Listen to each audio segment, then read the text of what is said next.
Bonjour à tous, on commence ce tour de la presse sportive bien sûr en Italie où ce matin le pays se réveille sereinement après la magnifique victoire de la Squadra Azzurra hier soir 3-0 contre la Turquie. En ouverture de l'Euro, les hommes de Roberto Mancini ont été sérieux et ont logiquement remporté cette première rencontre du tournoi. Les journaux italiens ont bien entendu sorti leurs habits de gala ce matin. Viva l'Italia, s'exclame haut et fort le Corriere dello Sport ce samedi. Meri Demiral contre son camp, Ciro Immobile et Lorenzo Insigne ont été les buteurs transalpins hier. On vous veut comme ça, réclame Tuttosport sur sa première page. Le média italien espère d'autres belles soirées comme celle-ci dans les prochaines semaines. C'est tout un pays qui est aux anges ce matin puisque même les journaux nationaux et locaux titrent sur la Squadra ce matin. On ne va pas tous vous les montrer, mais ce titre de la Provincia résume bien l'ambiance générale ce matin. C'était le show de l'Italie hier, le show sur le terrain et dans les tribunes lors de ce match d'ouverture à l'Olimpico de Rome. Ce succès italien n'a pas laissé indifférents les autres pays européens, comme en Angleterre où The Guardian consacre sa une à ce premier match de l'Euro 2020. L'Italie est magnifique, titre le média, qui parle d'un départ parfait pour les transalpins. Ils ont allumé la flamme pour cet Euro qui se poursuit bien entendu aujourd'hui avec 3 autres rencontres dans toute l'Europe. En revanche, ambiance morose en Turquie balayée hier soir et qui a clairement déçu les observateurs. Très en dessous de son potentiel, la sélection turque a sombré en deuxième période ce vendredi. Ça commence mal, résume Photomatch ce matin. Réaction attendue dans les prochains jours lors du deuxième match contre le Pays de Galles.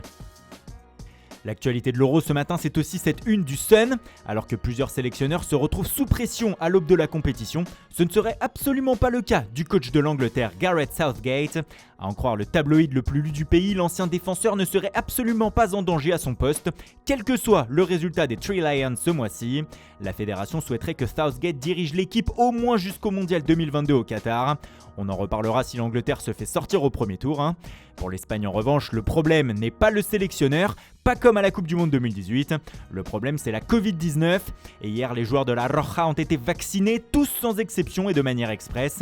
En tout cas ceux qui ne l'étaient pas encore. Le gouvernement leur a donné l'autorisation après les cas positifs de Sergio Busquets et Diego Llorente, finalement négatifs il y a quelques jours.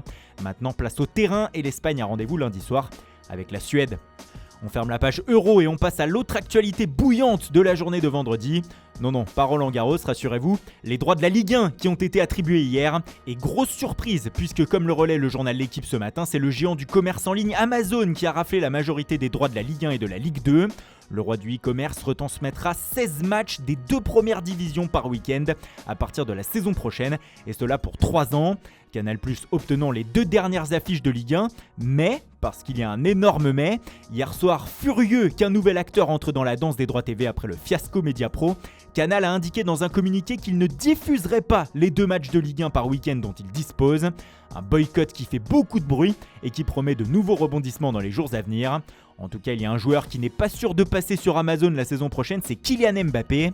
Toujours dans le flou concernant son avenir, la star du PSG a donné une interview au magazine devenu mensuel France Football ce samedi. Et le Français a encore laissé planer un petit peu plus le doute sur une prolongation au PSG, comme le relaient les journaux espagnols comme Marca qui s'en réjouissent ce matin.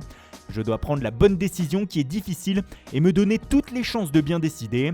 Je suis dans un endroit où je me plais, me sens bien, mais est-ce le meilleur endroit pour moi ? Je n'ai pas encore la réponse, a-t-il lâché. Et la réponse, ce n'est pas pour tout de suite, il y a un euro à aller gagner avant. Pour Memphis Depay en revanche c'est sûr, il ne sera plus en Ligue 1 la saison prochaine. Et c'est de plus en plus sûr, il va rejoindre le FC Barcelone dans les prochains jours. Pour Mundo Deportivo, chaque heure qui passe, on se rapproche un peu plus de son arrivée. Le Barça espère même officialiser la nouvelle la semaine prochaine et même le présenter dans la foulée à la presse et au public. Les Catalans pourraient ainsi passer à autre chose et notamment au dossier Lautaro Martinez. Selon Sport ce matin, les Blaugrana auraient en plus trouvé la parade pour faire craquer l'Inter. Le Barça pourrait proposer Emerson qui viendrait remplacer Achraf Hakimi en Lombardie dans la balance, plus injecter de l'argent dans l'opération afin d'attirer l'Argentin. On parle d'une somme de 55 millions d'euros. Affaire à suivre. Et puis on termine par la folle rumeur mercato de la matinée en Espagne. Vous êtes prêts ? Et si Sergio Ramos revenait au Séville FC la saison prochaine ? En fin de contrat au Real Madrid, le 30 juin, le défenseur central n'a toujours pas prolongé. Alors certains clubs et médias se mettent à rêver, comme Estadio Deportivo qui reprend une information de S Radio, indiquant que les Andalous pourraient faire une offre prochainement à leur ancien joueur pour qu'il revienne. Alors réalité ou fiction, se demande le média ce matin. Un contrat de 5 ans avec reconversion au club pour lui être proposé. Mais il faudra pour cela que Ramos baisse drastiquement son salaire. Ne disputant pas l'Euro, le capitaine du Real a le temps d'y réfléchir. Voilà, c'est tout pour ce matin. Merci pour votre fidélité. Bonne journée à tous et n'oubliez pas, rendez-vous tout à l'heure pour notre édition du JT Foot Mercato avec l'excellentissime Antoine Graland. A tout à l'heure.